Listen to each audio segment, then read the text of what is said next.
Good evening, and thank you very much for joining us for tonight's webinar. My name is Justin Wateridge, and I have the responsibility of trying to navigate STEP's travel through these choppy and uncertain waters. I'm delighted to say that I'll be joined by two of our team, Rob Gardiner, who's our Africa manager and world record holding endurance cyclist, and Jarrod Kyte, who's our chief experience officer and world renowned Sporty Spice lookalike. The main focus of this webinar will be to try and update you on what's happening in the world of travel in Africa. Jarrod and Rob will talk through a number of different slides, trying to answer questions that you've already sent in. So thank you very much for those. But if you have any further questions, please do message us throughout either via the chat or Q&A. But first, what's happening at STEP's Travel? We remain in a good position, better than we had budgeted for back in March, which I'm pleased to say. And our focus remains very much you, our clients. We have throughout retained a skeleton team who've been there to answer your queries, empathize with you, and help out in terms of postponing bookings or even new bookings. I was speaking with friends in the industry who work overseas, and they were saying that they've been a bit disheartened by some other operators, I won't mention names, who haven't had the same numbers on a skeleton team and haven't been able to contact them and get through to look after their client bookings. So that's what we've been doing very much for our clients and for our suppliers around the world.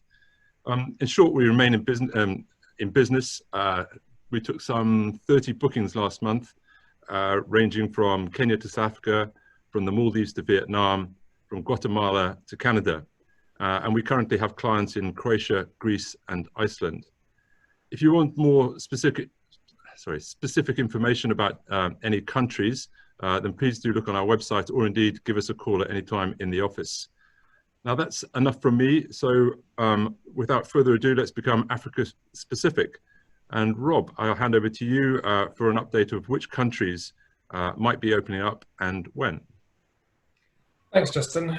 Yeah, we do now have some news on a few countries that have opened up. I think it's first worth of all saying that, of course, all of Africa, bar Réunion, the French overseas territory, is still on the Foreign Office no-go list, but we do hope that that will change. In terms of countries that are now open, we've got Rwanda, Sudan, Tanzania, and Kenya that are accepting travellers from the UK. The kind of common denominator seems to be a negative coronavirus test certificate on arrival. The time delay in which this can be taken varies from destination to destination, but that seems to be the key thing. Some countries are doing more kind of rigorous tests. So Rwanda, you have another test on entry. But this is kind of the model we're expecting going forward. And we're hoping that a couple of other countries, maybe a few more, will open up soon. So places like Namibia and Zambia are just opening. We're waiting for a little bit of clarity on Zambia. Namibia, they are open, but then we don't expect them to be accepting UK travellers. They're talking about low-risk countries, which we think will mean Germany. That's what I've been told. As that's also one of the main source markets for Namibia. And then places like Seychelles is currently open, but again, they don't consider us low risk, so we're waiting hopefully for that to change. And then I know Ethiopia has been mentioned. This one is a little bit of a misnomer. They are open, but even with a negative test result, you're required to do 14 days of self-quarantine, so it's open in name only, really. But maybe that will change. Thank you very much for that. We've already had one quick question from Roy, who's asking about Mali and whether Mali is open. The short answer, Roy, is I'm afraid not. I was in Senegal at the end of last year, and very much that they were saying don't cross the border into Mali. Mauritania possibly, but Mali, I'm afraid, as a state is not in a good way at the moment, certainly from a security perspective. Jarrod, JK, if I may to you, there were a number of questions beforehand about the safari experience and what it will be like on the ground. And I know it will vary from country to country and from camp to camp, but do you want to just give us a quick maybe overview in terms of what some of the camps have been doing? Yes, thank you, Justin. Been really impressed with the high level of collaboration, really, not just within Africa, actually, right the way through the industry. Yeah, people have been coming together, sharing ideas, and talking about what best practice looks like across the world, but also then going into specifics and looking at individual sort of operations. I think what a lot of African camps have is outdoors and space, and so they're using that to good effect. So whereas perhaps your dinner would be a communal affair, you're now expected to eat separately, to dine with just your group. Vehicles, of course, you can always take a private hire of a vehicle on an African safari, and the camps are certainly, they have enough vehicles in order to enable people to do that. I think what is important, we were talking about this earlier, and the need for sort of consistency. And I'm enthused by the fact that the World Tourism and Travel Council have their Safe Travels hashtag, which is really a set of criteria that any tourism provider in the world can look at and use just to identify what best practice looks like for not only hotels and lodges, but all of the different services that they might provide. And really important as well is that isn't just for your benefit, our clients, the lodge's guests, it's also for the benefit of their staff. And there are some differences now to how things operate to ensure that the staff aren't unnecessarily put at risk. So for example, you might not get your turn down in the evening. That's a small price to pay, I would say, for ensuring that everybody is happy and safe. Thank you for that. And whilst getting to destinations and the accommodation might be a little different, I think it's important to note that the experiences themselves haven't changed. And you mentioned open in space, and that's what Safari gives to you. And what I'd like to go to is to Namibia, because there's obviously a lot of open and space there. And we had a number of questions, certainly beforehand, asking about Namibia. So, Rob, if you may. Yeah, certainly I'd be happy to talk about Namibia. One of the lines that we sort of picked out from their tourism board, and I know Jarrod liked this one, was that they talked about they were social distancing before it was cool. And that's the sort of the way it works in Namibia with that amount of space and the small population. Space is its kind of greatest natural resource. And you go to Namibia mainly for the dramatic landscapes that you find there.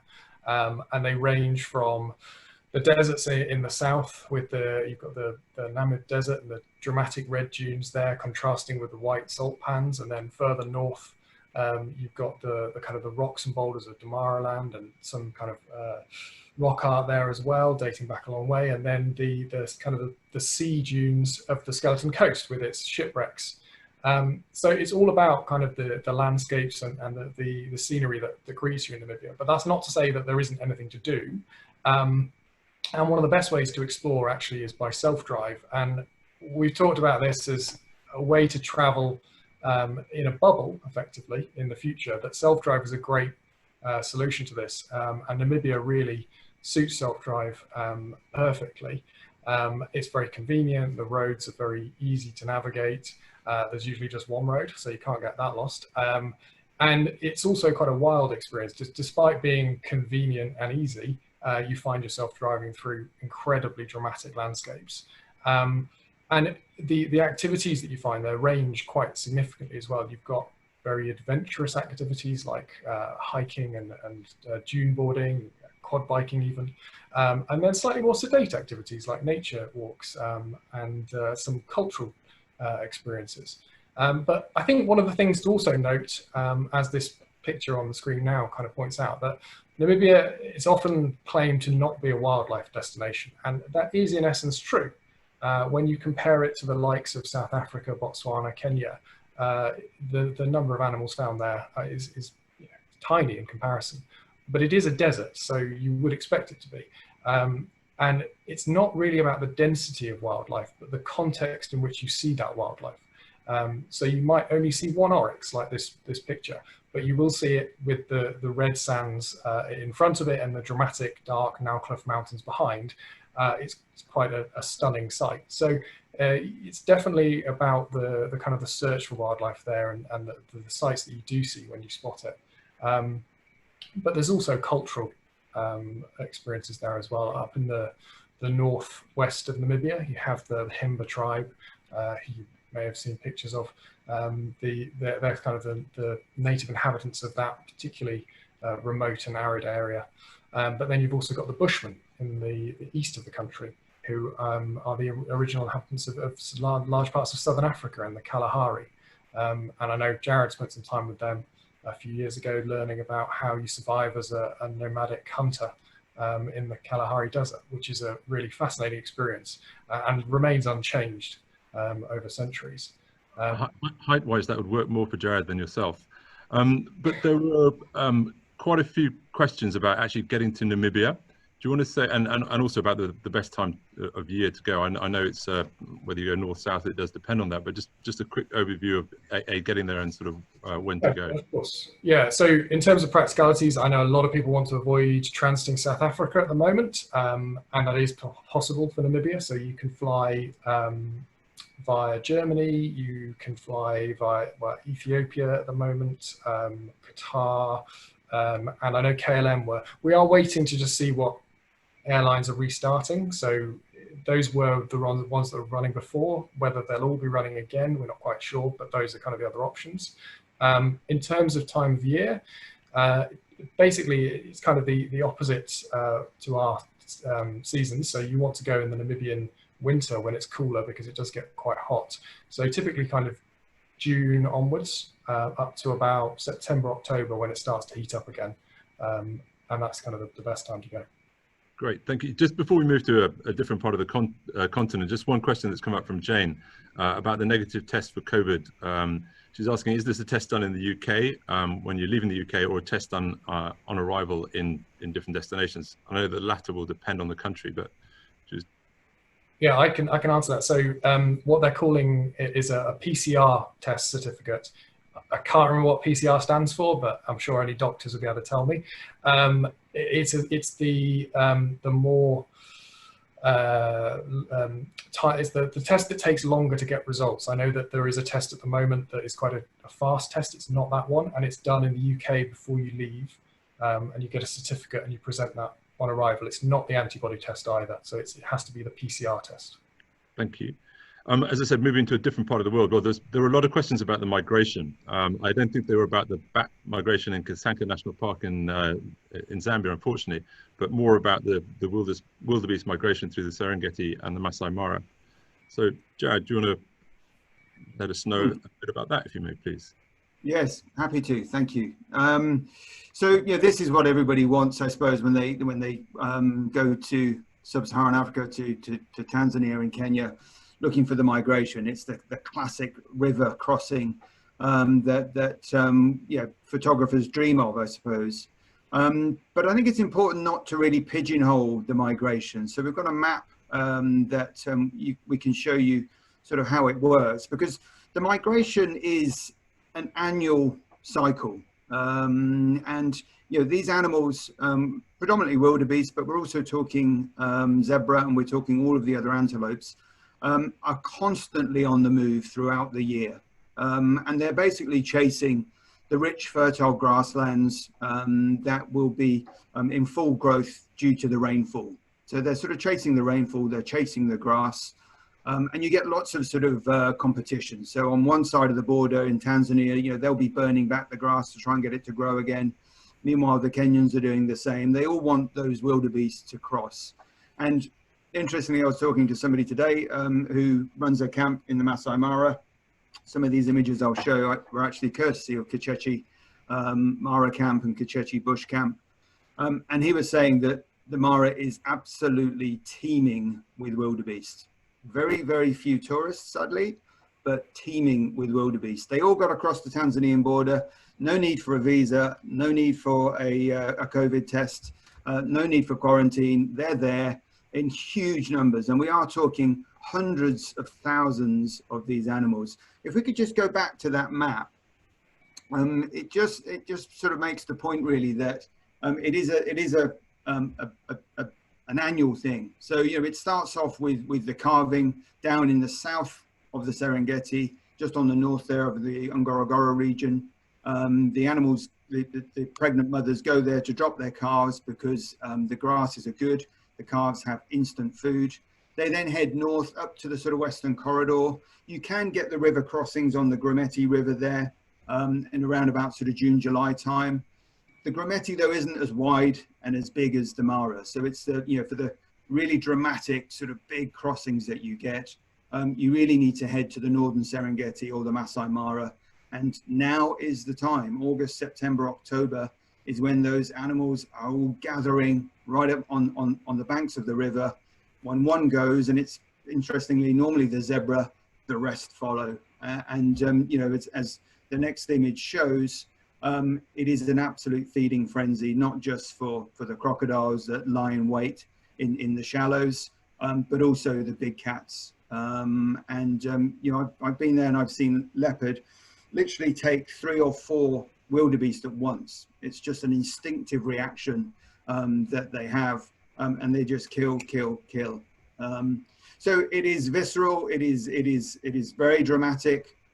You see nature in red and tooth and claw, but it is an amazing spectacle. But as I say, don't be sort of lured into pigeonholing the whole experience. Those animals are moving year round, and really, no matter when you go to the Serengeti or the Masai Mara, you are going to see this kind of game. You may not just see it in the huge volume that you will see it during the migration period. And as I say, for the Masai Mara, at least, that very much is August, September, October time. Thank you. Just before we move on to the next question that I have, I just want to try and answer a couple that are coming through in the chat. One is that about FCO advice and that therefore travel insurance is invalid. That's not necessarily the case. You can speak to your insurers. We work with an insurance broker called Campbell Irvin, who quite often will insure people once it's even contrary to FCO advice. So it's not necessarily true. And then Peter's asked the question, why can't you admit that there are too many uncertainties going forward to plan any trip? There are a lot of uncertainties, but that's why I'd say come to a tour operator like us and speak to us. And that's why across the board, most countries, most destinations, we certainly are being very flexible in our booking conditions. And we're well aware of that uncertainty, and we're there to protect our clients' money. Jarrod, there were many questions beforehand about poaching and whether that's increased during lockdown. And just wondered if you would comment on that and say a little about the role of ecotourism. And given that we were sort of in East Africa, perhaps refer a bit more specifically to the conservancies of Kenya.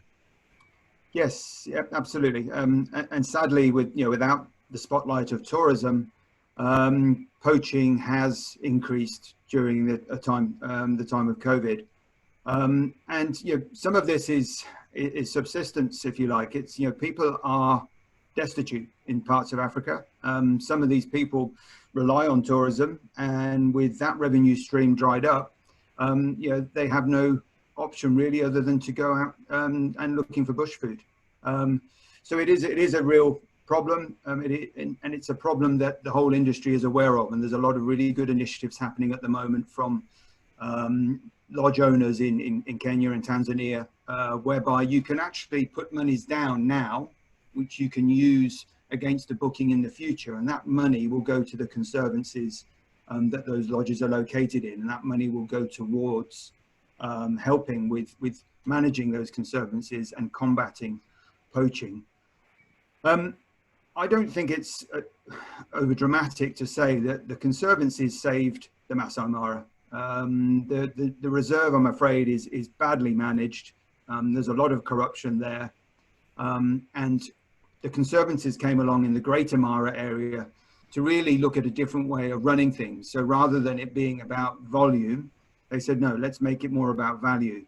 And so, they do have that high value, low volume model, which means that, contrary to sort of a popular misconception, really, the Mara isn't overrun.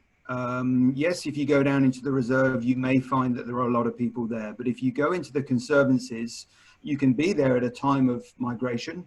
This shot that you see here is courtesy of a friend of mine, Paul Goldstein, who, as I said, he's a camp owner of Kachechi Mara Camp. And you can have that migration to yourself in the conservancies. And we're talking about places like the Mara North Conservancy, Alari, Motorogi, Naboisho. Those are all areas on which you can see the migration very, very comfortably.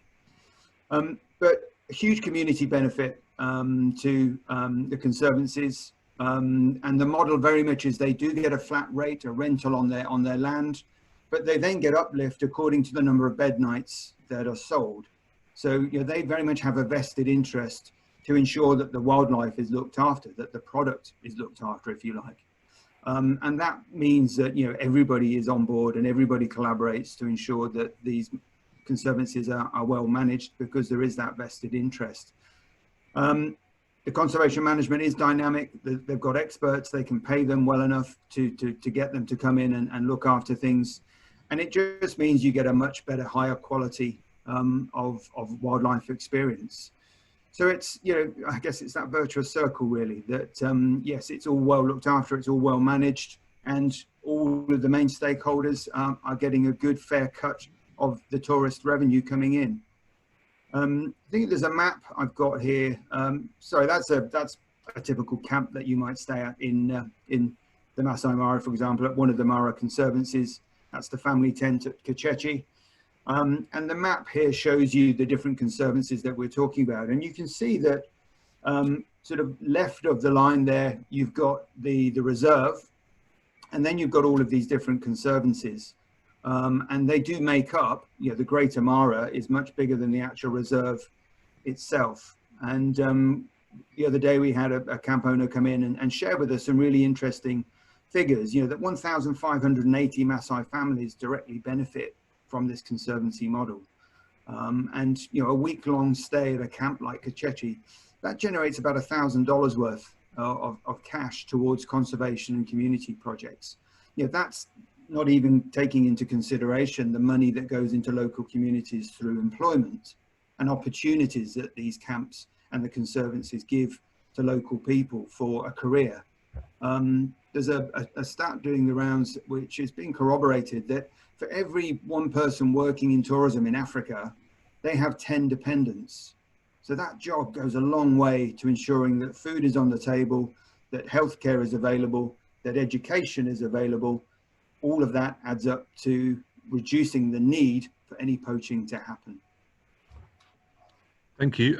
You mentioned bed nights a few times. There's a question from Sarah about some camps are looking at longer stays in one place rather than jumping around from camp to camp. What's the news on that and the pricing? And my reply, I'm not sure if you'd agree, would be that yes, that's very much the case, and we would advocate slow travel and spending longer in one place. And yes, there are probably deals to be had, and it's a question of phoning up the team here and asking specifics about different countries. Rob, if I may, too, because there was a question about Rafiki, about the silverback of the Nkuringa group that was sadly killed. And if you have any updates on that, and maybe talk a bit more about guerrilla tourism as a whole, and especially in Rwanda, where I think that the Rwandese story is one of success, not just with guerrilla tourism, but what they've done elsewhere. Yeah, I think, I don't know if everyone's familiar with the story of Rafiki, but there's this very well-known silverback that was killed, and recently a Ugandan court handed down a sentence of 11 years to the poacher that killed Rafiki. That may seem like not a particularly significant event, but actually sentences of that magnitude for wildlife crimes, particularly in Uganda, are almost unheard of. So it's quite a kind of milestone moment for defending primates in Uganda. And increasingly across Africa, we've seen more severe sentences, or just simply enforcement of existing laws towards wildlife crime. And whilst we always want to support positive conservation projects and working with communities, it's also important that you have the legislative infrastructure and enforcement in place to make sure that these crimes are punished. So it was a very good story to see, albeit it would have been better if Rafiki hadn't been killed. But looking at guerrilla conservation and kind of the success of Rwanda, as Justin said, it's quite interesting to see how Rwanda has built an entire model of tourism effectively and conservation around a single species that has now developed into a much wider framework and brought success to other parts of the country. So many of you may know that Rwanda is famous for the mountain gorillas, which you can also find in Uganda and Eastern DRC. But now it goes beyond that. So the Volcanoes National Park, where the gorillas are found, has been extremely successful. And recently, a number of new higher-end lodges have been built, and part of this is an initiative to expand the park and to develop gorilla conservation and tourism even more. But beyond that, Rwanda has started to focus on other parts of the country, such as Nyungwe National Park in the south of the country, which is a cloud forest in which you find chimpanzees. And for a long time there, they've been doing chimp treks, and more recently, they've become more reliable. It's become a better, higher quality experience. As Jarrod was saying about sort of high value, low volume tourism, the treks in Rwanda are a maximum of 8 people, whereas you get far more than that in Uganda. This is with chimps. With gorillas, it's the same in both. So Nyungwe has become far more of a focal point, and again, that's developed. And then in the east, you have Akagera National Park, which you may have heard about, and is a Big Five national park now. One of the few parks to actually have rhinos and lions reintroduced.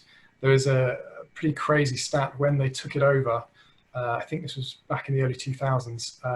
There were actually more snares in the park than there were animals, which is crazy. Now it's a thriving park with a large elephant population, several lion prides, and both white and black rhinos, as well as leopards, although you are quite unlikely to see them still. And it's a beautiful park. It sits on a collection of lakes along the border with the Serengeti, rolling hills, and a beautiful landscape. And it's started to develop both from domestic tourism and also international tourism. So Rwanda has come together as this, not just this kind of gorilla destination, it's now become far more with basically enough to fill an entire holiday. And beyond that, you've also got the kind of the recent history and culture of Rwanda.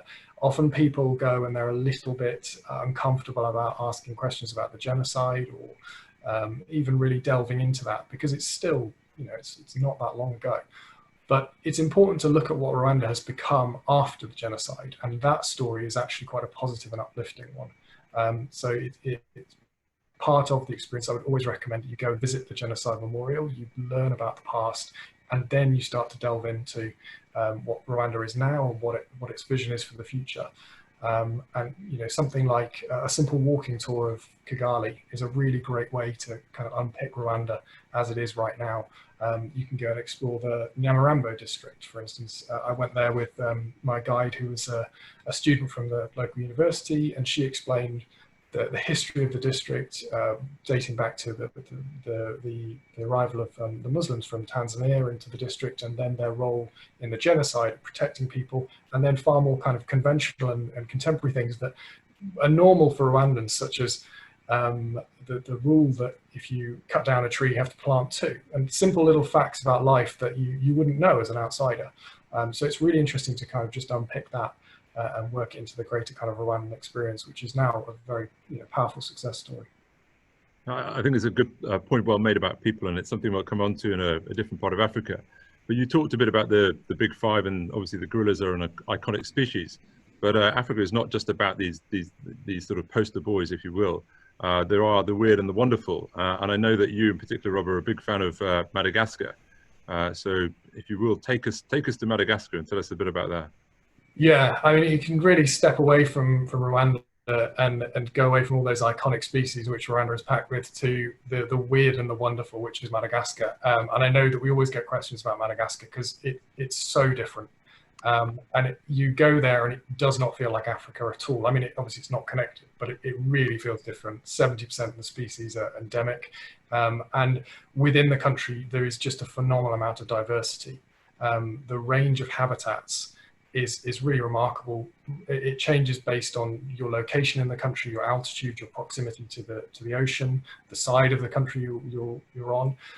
So you have everything from mangroves and coral reefs to some montane forest, spiny forest, as you see in this photo, and even the Singi landscape, which is an eroded limestone landscape from the acidity and the rain washing away the limestone and creating these karst formations. So there's incredible diversity in the landscapes, and with this you get diversity in the species that you find there. And many people will focus on lemurs when they look at Madagascar, and I think that's unavoidable. You know, they're cute and fluffy, and why would you not? But there's actually a lot more to see. Saying that, there's over 100 species of lemurs, but there's so much more. And one of my favorite experiences in Madagascar was going out after dark. And the kind of the world that you stumble upon by torchlight is a really cool one. So you see things like these chameleons, various species of chameleon, frogs, various insects, spiders, and then also nocturnal chameleon, lemurs as well, because a lot of the species of lemurs are actually nocturnal, so you don't see them in the day. And some of the more bizarre species are things like tenrecs, which are these kind of weird cross between a mouse and a hedgehog. You have to Google a picture, I can't really explain it. But also the chameleons, some of them are absolutely tiny.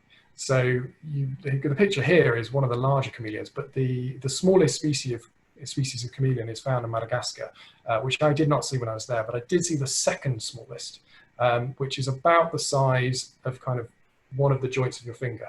And the guides are incredible. They'll spot them in the leaf litter or just above the leaf litter on the ground. And I have no idea how they do it, but they will, without fail, spot them. And they're incredible, tiny little creatures.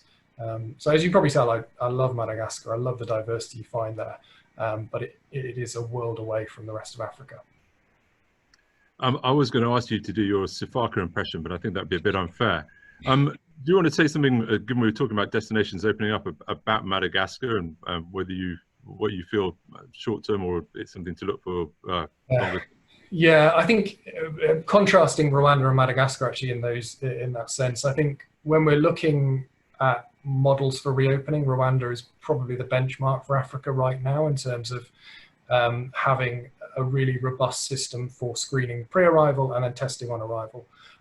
Madagascar, unfortunately, is not quite as blessed in that way. I think that often it comes down to finances, economy, but then also geographic kind of advantage and demography, which Rwanda seems to have got quite lucky. Madagascar doesn't have that, and I think it will be a while till we can travel to Madagascar, unfortunately. But as long as you accept that, I mean, it's something you need to look at traveling to in the future, I think, not right now. There was a question that's come up, the best place to see the eye, but that's up in the northeast, up in the Maswala Peninsula. Is that right? Yeah, I think so. Yeah, I'm trying to think if there's somewhere else, but yeah, I think Maswala. Okay, thank you very much, Rob.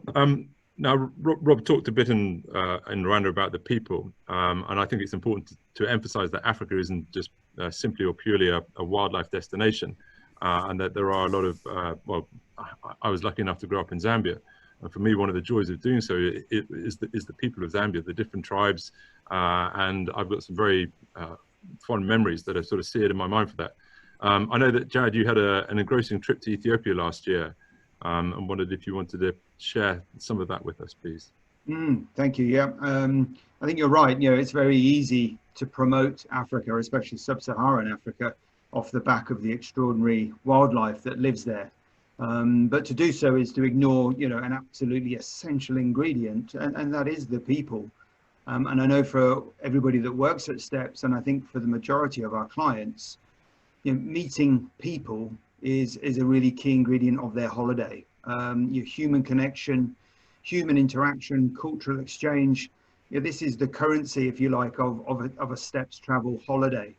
So very important that we don't forget that. So yes, I was lucky to go to Ethiopia. I'd been desperate to get to the Omo Valley, but had been put off by the fact that there were a lot of exploitation going on of the people there, basically. What I would describe as sort of hit and run tourism. People just sort of turning up into villages, remote villages, pointing cameras into people's faces, and then jumping back into their air-conditioned 4x4s and disappearing. Really not the sort of exchange that we're looking for here. When tourism that focuses on people is done sensitively and responsibly, it can achieve so much. It can break down barriers. It can really disavow people of any misconceptions that they might have. It is just, I believe, a really important force for good. The key thing is that it is mutually beneficial to both tourists and to host.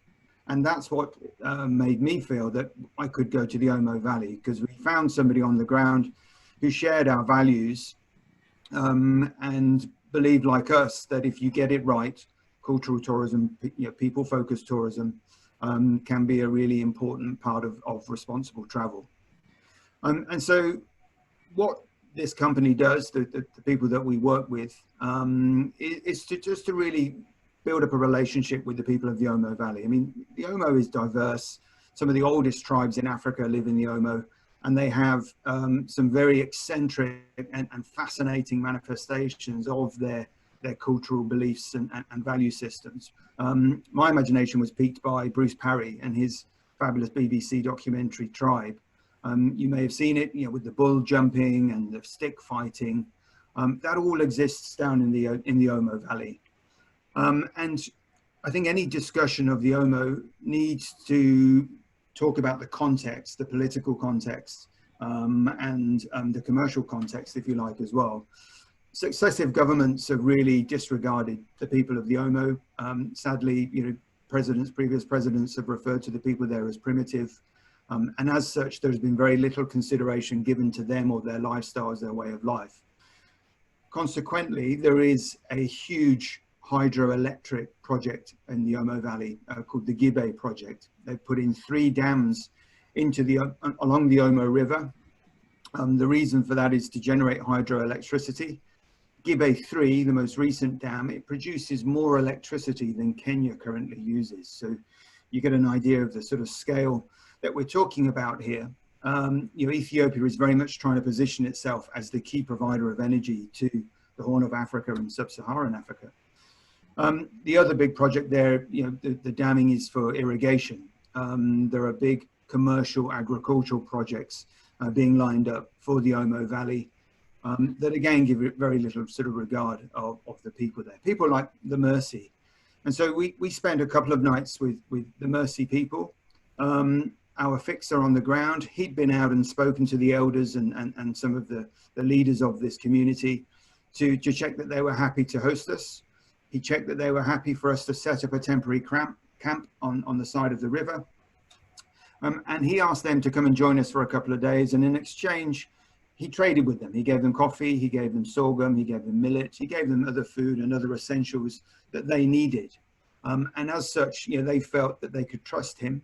And they felt that that was a fair exchange. And it made for a very sort of natural, very sort of organic sort of exchange, I think, between myself and the other people I was with and the Mercy people. We literally just hung out with these people. Cameras were sort of set aside. And on these sorts of trips, we do ask that you keep your cameras concealed until you're told it is appropriate to get them out. By the time we got our cameras out, the Mercy people had gone off with them and were using them themselves, taking pictures of us rather than us taking pictures of them. But it was just a very, very relaxed, very nice sort of afternoon spent. The girls were making lip plates, and they used the clay that they had in excess to make little marbles, and they were doing a game of jacks. So I did a little video and sped it up for them, and they thought that was hilarious. And at the end of the day, I just fell asleep in my tent with, the Mercy people were still up drinking coffee and sort of singing songs. And that was the most wonderful way to fall asleep, having had a fabulous day with these people. The other people we met with were the Kara people. And again, through the company we use in Ethiopia, they've helped this community in a village called Dus set up a tented camp. It's called Lale's camp. And these people part own the camp, and they take ownership of the experiences that the clients have. So they invited us to what was a very, very raucous sort of celebration and dance. This was the sort of celebration, if you like, where the men of the village sort of set aside their AK-47s and were meticulously making each other up, using these natural cosmetics, sort of charcoal and various other sort of clays and ochre and things. Fascinating just to watch these guys being really delicate, very, very gentle, helping each other to look really, really splendid. The party then moved out into this big open expanse. A lot of dancing, a lot of singing, a lot of chanting. And we ended up leaving them to it, and the party went on late into the night. So I think this kind of tourism is essential. It's essential that we get it right to make sure that it isn't voyeuristic, that it is of mutual benefit to both tourist and to host. And certainly in places like the Omo Valley, where these people are desperate for an alternative revenue stream because their way of life is utterly compromised by what is happening with the Omo River. Sustainable, responsible tourism can provide them with a really essential form of revenue. Thank you. Hopefully you can all feel the passion that Jarrod, Rob, we at Steps have for conservation and for people. And at the end, I'm going to ask Rob to talk a little bit about an initiative that we're involved in. So hopefully stay on for that. But before we go there, maybe we should rattle through some questions that are coming up. There are two specific to Ethiopia at the moment. One about the hyena man of Harar, which is in the east of Ethiopia, and whether you feel it's an authentic experience or it's a little bit touristy. Rob might have a view on that. When I first did it some 25 years ago, I thought it was very touristy, and I'm not a big fan of it personally, but I don't know if either Rob or Jarrod would want to comment on that or move on to the next question. I don't think it's the worst thing in the world. If you want to go and do it, yeah, it's an experience, isn't it? Yeah. Somebody was asking about the Ethiopian wolves or the simian fox in Bali Mountain, which is, despite it's named after the Simian Mountains, the Bali Mountains is definitely the best place to see it. And where would somebody stay? Dinsho Lodge or? Bali Mountain Lodge. Bali Mountain Lodge is the place. Yeah, very much so. And you can never rely 100% on wildlife. But if you were to stay 3 nights at Bali Mountain Lodge, I would be flabbergasted if you were not to see Ethiopian wolves. I'd agree. I had a great experience there 17 and a half years ago, because my daughter wasn't kept born. I know exactly when it was. Really good bush camping you can do there now as well. Temporary camps that are set up with the same people with whom we do this OMO experience. Really good. Great. That was so, but if Suzanne, if you want to find out more about that, then please give us a call tomorrow or later in the week. There was a question from Sharon about who's traveling to Zimbabwe via South Africa, and Sharon, I suggest that you again give us a call tomorrow morning. We're happy to sort of answer that directly with you. Rob, one for you. There were a few questions about Botswana. Do you want to maybe mention Botswana a little bit? There was also in one of the questions before we went live about the death of the elephants in Botswana, and whether anything further has been released as to what has caused their death. I mean, we're reliant on the same news sources as everyone else, but I have been keeping an eye out, and it seems to be that the top 2 theories currently are that either it is a naturally occurring toxin that the elephants have ingested, or it's some form of novel virus that hasn't been seen before, and that's what's caused the kind of mass die-off. Unfortunately, yeah, we're still waiting for clarification or confirmation from the government. I wasn't sure what were the other questions about Botswana. It was about Botswana, and there's one saying, can you share any information about Botswana and when it may open? So at the moment, Botswana is still closed. They have internal travel restrictions, and actually quite a comprehensive sort of test and trace system that I guess works quite well. It's quite a small population, relatively well developed. So I think they're sort of edging on the side of caution with that. I hope they'll be able to reopen, because certainly, like Rwanda, they have the right kind of setup with low volume tourism that you would expect them to be able to do so. So I think they've been quite cautious at the moment, but I do think that they should be able to open at some point. And also about sort of staying in Southern Africa, there's a question about South African Airways and flights from Joburg to Lusaka.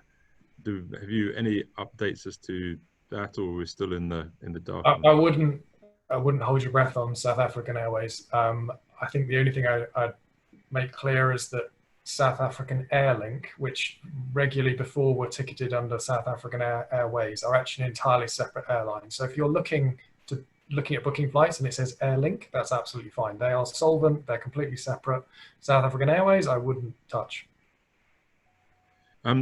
Thank you. There was a question, Jarrod, about Kyte camp and whether it's open for business, and I presume the short answer is yes. Yes, it is. They open bush camp, their smaller camp in Olare Motorogi this week. And they've had a few people, Kenyan residents, staying with them this week. So yes, they are open. Great. If there are any more questions, either on the Q&A or via the chat, please send them through. I'm just trying to scroll down to make sure that I feel that we've answered pretty much all of them. Okay, there was, sorry, a good question from Trevor about whether the absence of tourists and visitors going through and how that may or may not have affected animal behavior and the chances of sightings, and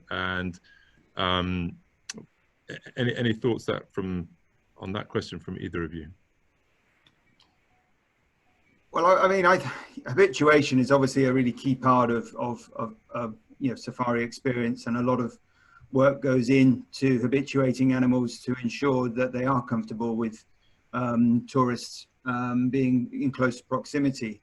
It really depends on how long this goes on. If you think about it, we've now had 3 or 4 months where the animals have not seen anything like the volume of people that they normally would. Now, I think it would take much longer than 3 or 4 months for an animal that is habituated to be completely at the opposite end of the scale. But the issue will really be heightened if poaching gets more and more of a problem.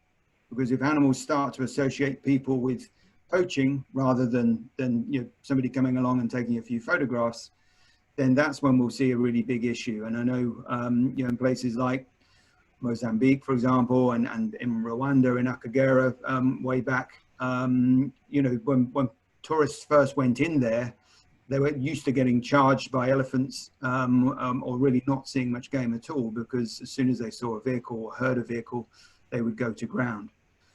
So I think it really matters. It depends on the length of time we're talking about. And so let's be hopeful that that won't become an issue, because we're already seeing, albeit a very sort of small volume, we're seeing people going back out into the reserves on safari.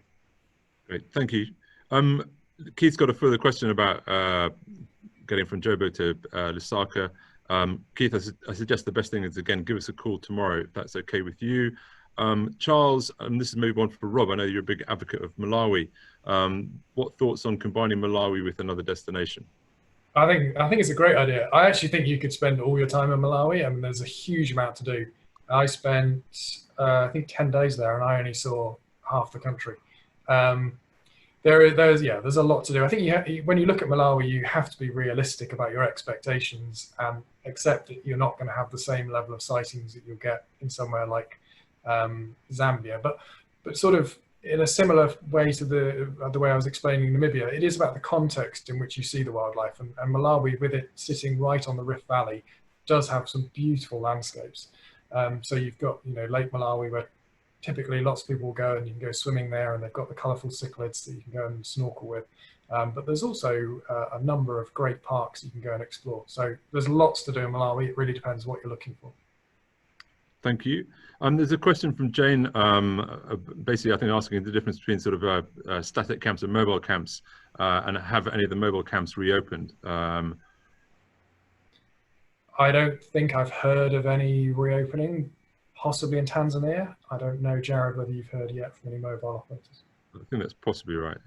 Yeah, I think you're right, Rob. I think if there was somebody wanting a mobile camp, a fly camp set up for them, a private one, obviously in Tanzania, then yes, that right now would be feasible, albeit with some careful planning. Great. And there's a comment from Valerie saying that it seems like the lion and mountain zebra national park have gone pretty shy, according to my son who's there now. Other sightings are amazing: cheetah, aardwolf, rhino, etc. I can't see any other questions that we haven't covered or answered. I don't know if either of you have any further comments you want to make, or anything you want to try and sort of... Someone asked about a 10 rec and where you could actually see it. The answer is that I shouldn't have seen one. They're nocturnal. I saw one in the middle of the day. So I'm a terrible person to say when you should see it. It's very difficult. You're incredibly unlikely to see them. So don't go to Madagascar for a 10 rec, but you're lucky if you see one. Great stuff. Well, Rob, do you want to say a bit about Ride for Rangers and what the initiative that you particularly are involved in, but we as at Steps are definitely supporting? Yeah, sure. Well, we've touched upon this, I think, quite a few times in this webinar about how conservation is suffering as a result of tourism and the lack of tourism. And this is something that, you know, we're all aware of in the travel industry. A few months ago now, I was approached about this project called Ride for Rangers. And the idea was to raise money to help plug the gap effectively that has been caused by the decline of tourism, or the complete cease of tourism. And so what we're doing is all coming together as the travel industry to ride our bicycles and raise money for conservation through Tusk Trust. I don't know if everyone's familiar with Tusk Trust, but they basically fund a large number of conservation projects across Africa. So this is a Pan-African kind of attempt. And they have got an anonymous donor who's going to match every donation, I think up to $5 million across their entire campaign, of which this event will be the first part of it. So how can you get involved with Ride for Rangers? Well, you can get on your bike and you can cycle with us. We're doing a Land's End to John O'Groats ride that starts on the 15th of August. Or if that's not convenient, or that's a little bit intimidating, you can just do some virtual kilometers, sign up on the website, pledge your kilometers, donate, get your friends involved, nominate them to ride. And basically we want to get as many people as possible to start trying to support this Ride for Rangers kind of project and raise as much money as we can for Tusk Trust. And I should say that the Land's End to John O'Groats you can join for as little or as much as you would like. So it is aimed at all abilities. We have tried to set it up so that it meets in public places. You have a neutralized start. You'll go very slowly. It's meant to be catering for everyone. I'm glad you mentioned that, because I was going to ask to say where are people going to be, either yourself or Nadia. I don't know sort of where between the two, but thank you very much for that. Well, there's maybe one further question that's just come in. Let me just have a quick look. If not, it's maybe time for us to say goodnight. Jane's asking, can I do it on my exercise bike at home? Yes, definitely. Any kind of cycling. Technically, we have actually expanded it. We had some people who wanted to do it on horseback as well.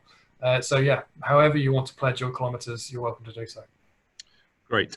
Well, thank you for that. And a huge thank you to Jarrod and Rob. I'm always impressed by your enthusiasm, your expertise, your knowledge, and also your candor. I think that's a key thing for us, that we're not trying to, you're totally transparent in what we've said, and that's why our clients trust you and the rest of the team in terms of coming to us all the time. So thank you to you both. But then a big thank you to all of you for giving up this hour on your Wednesday evening for us. I thank you very much for that, and we look forward to seeing you in about a month's time, in early September, when our next webinar will be on Asia. If you have any further questions, either please go to our website or indeed give us a call in the office tomorrow. Thank you very much indeed, and have a very good evening.